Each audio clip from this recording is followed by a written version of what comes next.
Sejak beberapa bulan yang lalu, ada pertanyaan berdasarkan tulisan seseorang yang merasa telah membuktikan bahwa nasab habaib dari jalur Abdullah atau yang biasa disebut Ubaidillah bin Ahmad al-Muhajir terputus dari Rasulullah Shallallahu Alaihi Wasallam. Beneran gak sih?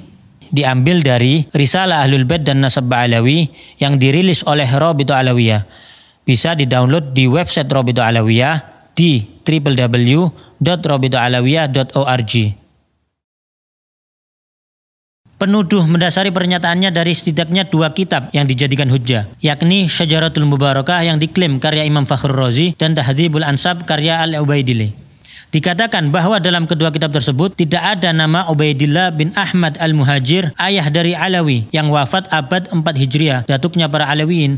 Bahkan dikatakan bahwa kemungkinan nama Ubaidillah adalah fiktif yang diada-adakan. Wow, yuk bedah satu-satu. Syajaratul Mubarakah diklaim sebagai kitabnya Imam Fakhrur Razi, yang mana beliau adalah imam besar Ahlus Sunnah wal Jamaah berakidah Al-Asy'ari, juga panutan para habaib.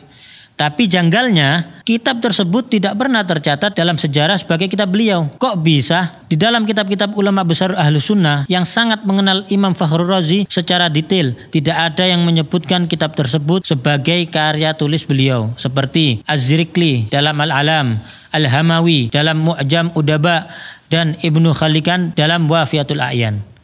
Tidak ada satupun yang menyebutkan kitab ini dalam karya Imam Fakhruddin Ar-Razi yang wafat pada tahun 606 Hijriah. Kitab ini baru ditemukan di tahun 1418 Hijriah seperti yang tertulis di halaman 13 kitab tersebut, yang artinya ditemukan tahun 1997 Masehi atau baru 26 tahun yang lalu. Luar biasa. Ternyata yang mengatakan kitab ini sebagai kitab Imam Fakhrur Razi, sebagaimana tertulis pada kitab tersebut di halaman 12-nya, bernama Al-Mar'ashi An-Najafi, yang menemukan kitab tersebut dan memerintahkan muridnya Mahdi Ar-Raja'i mentahqiq atau menulis kembali kitab ini. Kok bisa kitab tersebut tersembunyi dan baru muncul 812 tahun setelah wafatnya Imam Fakhrur Razi?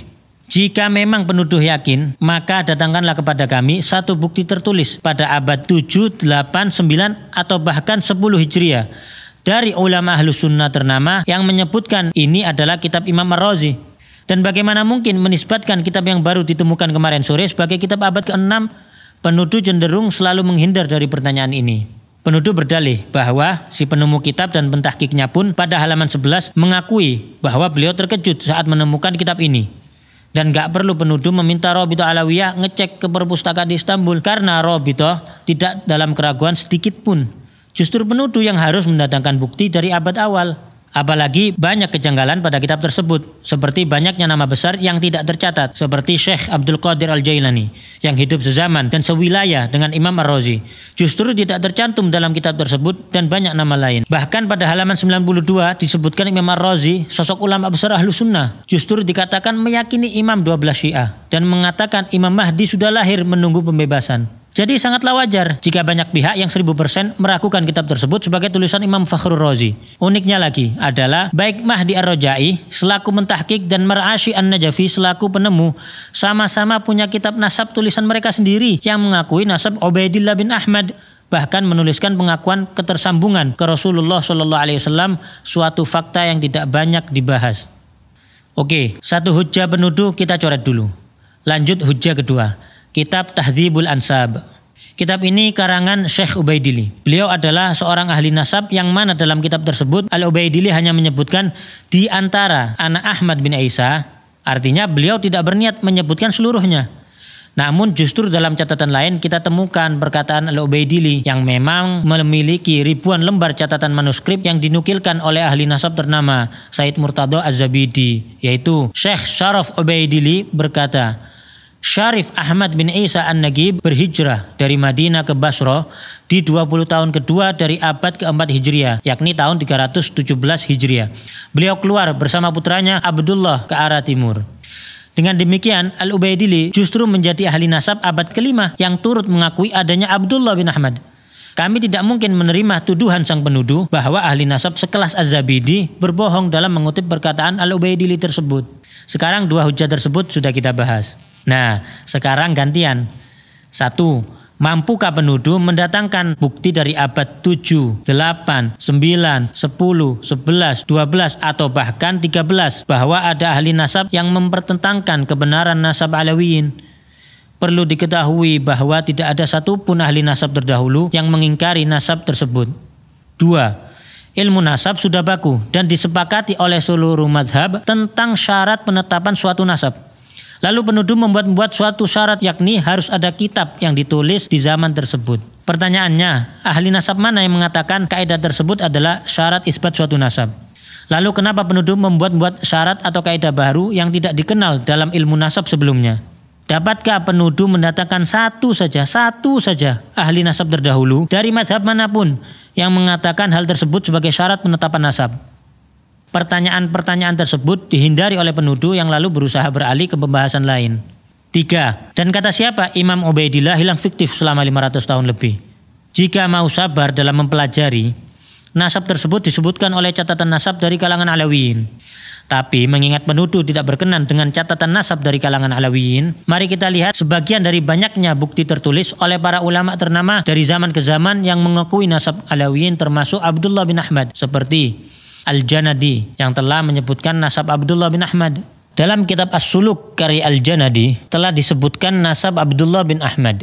Lalu penuduh hendak mengecoh dengan mengatakan Abdullah yang di kitab dan Ubaidillah adalah orang yang berbeda. Oke, enggak apa-apa. Maka siapakah Abdullah yang dimaksudkan oleh penuduh? Sebutkan bukti sejarah, makamnya di mana. Juga sebutkan keturunan Abdullah yang dimaksudkan penuduh hingga lokasi mereka saat ini. Termasuk juga siapa Abul Hasan Ali bin Jadid yang disebutkan oleh Al-Janadi tersebut, disertai bukti-bukti sejarahnya. Ditambah lagi statement menggelitik seperti Ba'alawi yang tercatat pada kitab terdahulu berbeda dengan Ba'alawi yang sekarang. Maka datangkanlah bukti sejarah bahwa ada kabilah lain di Hadramut yang juga disebut Ba'alawi. Dan ada kelompok lain yang nasabnya seperti disebutkan Al-Janadi dan lainnya, disertai lokasi makamnya, sejarahnya, juga data keturunannya.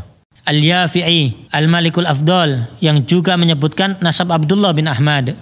Ali bin Al-Hasan Al-Khasraji juga menuliskan nasab yang sama. Al-Husain bin Abdurrahman Al-Ahdal yang menuliskan nasab keturunan Abdullah bin Ahmad. Abil Abbas Ahmad Asy-Syaraji Az-Zabidi yang turut menyebutkan nasab Alawiyin yang tersambung. Imam As-Sakhawi yang menyebutkan nasab yang bersambung pada Ubaidillah bin Ahmad. Imam Ibnu Hajar Al-Haytami, ulama besar yang juga ahli nasab yang turut menyebutkan sanadnya bersambung ke Ubaidillah bin Ahmad. Al-Ayashi yang menyebutkan nasab yang bersambung hingga Ubaidillah bin Ahmad. Syekh Al-Muhibbi dalam kitabnya Khulasatul Athar menuturkan keluarga Ba'alawi dinisbatkan kepada Alwi. Alwi ini adalah putra Ubaidillah bin Ahmad bin Isa. Beliau adalah sosok yang menjadi muara berkumpulnya nasab mereka. Nasab mereka telah disepakati oleh para ulama ahli tahqiq dan telah diperhatikan untuk dijelaskan oleh banyak ulama.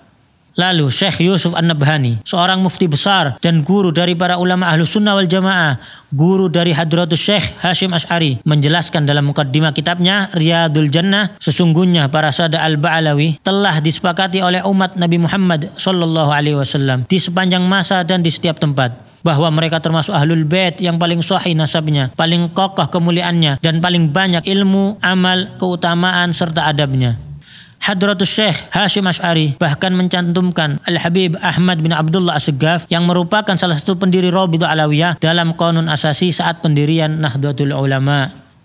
Kita tentu tidak merasa perlu meyakinkan penuduh untuk mempercayai dan menghargai para ulama-ulama tersebut, karena mereka semua bagai matahari di siang hari yang dikenal luas kejujuran dan keilmuannya. Tidak mungkin para ulama-ulama besar tersebut sengaja berbohong bersama-sama dan tidak berusaha memastikan informasi yang mereka sampaikan, apalagi Rasulullah SAW menyampaikan ancaman neraka bagi yang berbohong atas nasab.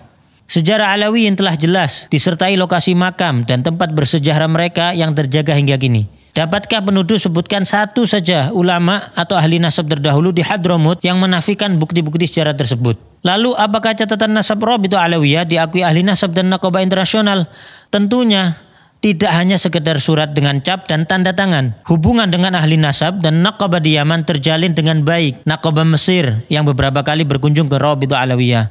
Naqabah Al-Idrisi Al-Hasani Libya yang memiliki hubungan baik dengan Rabithah Alawiyah. Syekh Dr. Muhammad Asy-Syuhumi Al-Idrisi bahkan mengatakan, bisa saya katakan bahwa paling bagusnya Rabithah dari semua Rabithah yang mencatat garis keturunan anak cucu Nabi Muhammad SAW, yang paling bagus adalah Rabithah yang ada di Indonesia, yang paling teratur dan paling memiliki kesemangatan untuk memperbaiki, termasuk adanya takrir pengakuan nasab Alawiyin oleh Imam Yaman Yahya Hamiduddin, juga takrir di Hijaz yang terdapat dalam tulisan Syarif Ibrahim bin Mansur Al-Amir. Bahkan Alawiyin beberapa kali dipercaya menjadi pimpinan Naqabatul Ashraf di Hijaz, Makkah dan Madinah hingga masa pemerintahan Utsmani. Alawiyin tidak sedikit pun ditolak atau diragukan untuk memimpin para keturunan Rasulullah di Hijaz atau di Yaman oleh para ulama besar setempat dan para keturunan lainnya. Salah satunya yaitu Al-Habib Alwi bin Ahmad As-Siggaf, mufti madhab Syafi'i di kota Mekkah pada zamannya, dan pengarang kitab Tarsyihul Mustafidin, salah satu kitab fikih rujukan para ulama dunia termasuk di Nusantara. Lalu penuduh rajin sebut tes DNA sebagai solusi. Mungkin informasi tentang fatwa larangan menggunakan tes DNA untuk nasab yang jauh belum sampai kepada penuduh, yakni Lembaga Internasional Rabithah Alam Islami di Hijaz, Darul Ifta Qatar, dan Darul Ifta Mesir yang telah memberikan fatwa melarang isbat nasab jauh melalui tes DNA. Atau menuduh jumlah keturunan ke-38 sampai 44 sebagai tidak logis. Maka penuduh perlu melihat jumlah keturunan dari jalur keturunan Rasulullah lainnya selain Alawiyin, yang ternyata juga di range yang sama. Karena coba-coba hitung pakai kalkulator, ternyata justru beresiko malah jadi menafikan adanya keturunan Rasulullah SAW.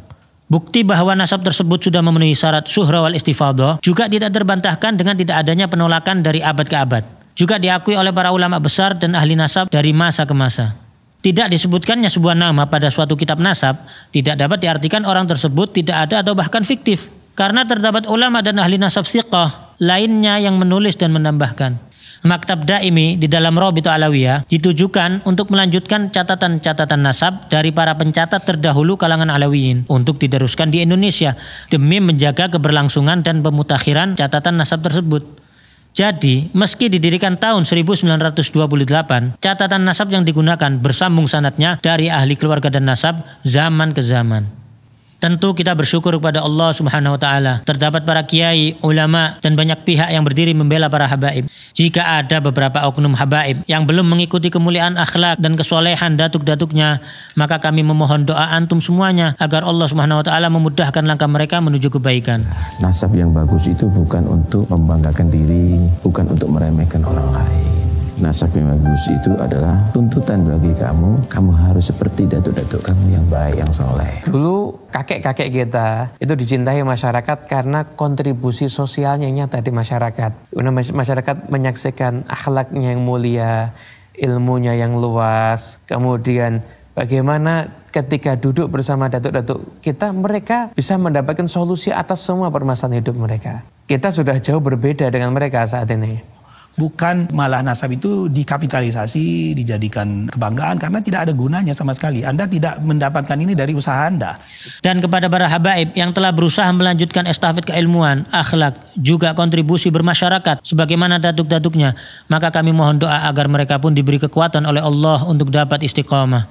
Rasulullah SAW bersabda, barang siapa mengaku-ngaku nasab atau keturunan yang dia sendiri tidak mengetahuinya, maka jadi kafirlah ia kepada Allah. Dan barang siapa mengingkari nasab walaupun samar nasab tersebut, maka kafirlah ia kepada Allah. Barang siapa yang mengaku ayah kepada selain ayahnya atau bersandar kepada yang bukan walinya, maka laknat Allah juga para malaikat dan semua manusia menimpa mereka, dan pada hari kiamat Allah tidak akan menerima dari mereka baik yang fardu maupun yang sunnah. Kita justru banyak melihat kalangan Alawiyin melahirkan banyak ulama, orang-orang soleh, wali-wali besar, dan banyak yang berakhir husnul khatimah dengan wafat setelah syahadat, dalam kondisi sholat, membaca Al-Quran, maupun ibadah lainnya. Jauh dari tuduhan kaum terlaknat atau pembohong. Namun kami peringatkan, janganlah kita mencaci para penuduh, menghina mereka, atau berlaku kasar pada mereka. Karena setiap manusia pasti berbuat kesalahan. Dan kesalahan tidak menjadikan pelakunya terhina selama ia memperbaiki kesalahannya serta bertaubat kepada Allah Subhanahu wa taala. Semoga Allah Subhanahu wa taala memberikan taufik dan hidayah bagi kita semua. Dan semoga umat ini dipenuhi rasa saling menghargai, menghormati, dan saling mencintai karena Allah Subhanahu wa taala. Gak perlu izin untuk share, download, re-upload video ini. Justru menjadi hujah bagi kamu yang telah berperan dalam menyebarkan hal ini kepada seluruh kalangan.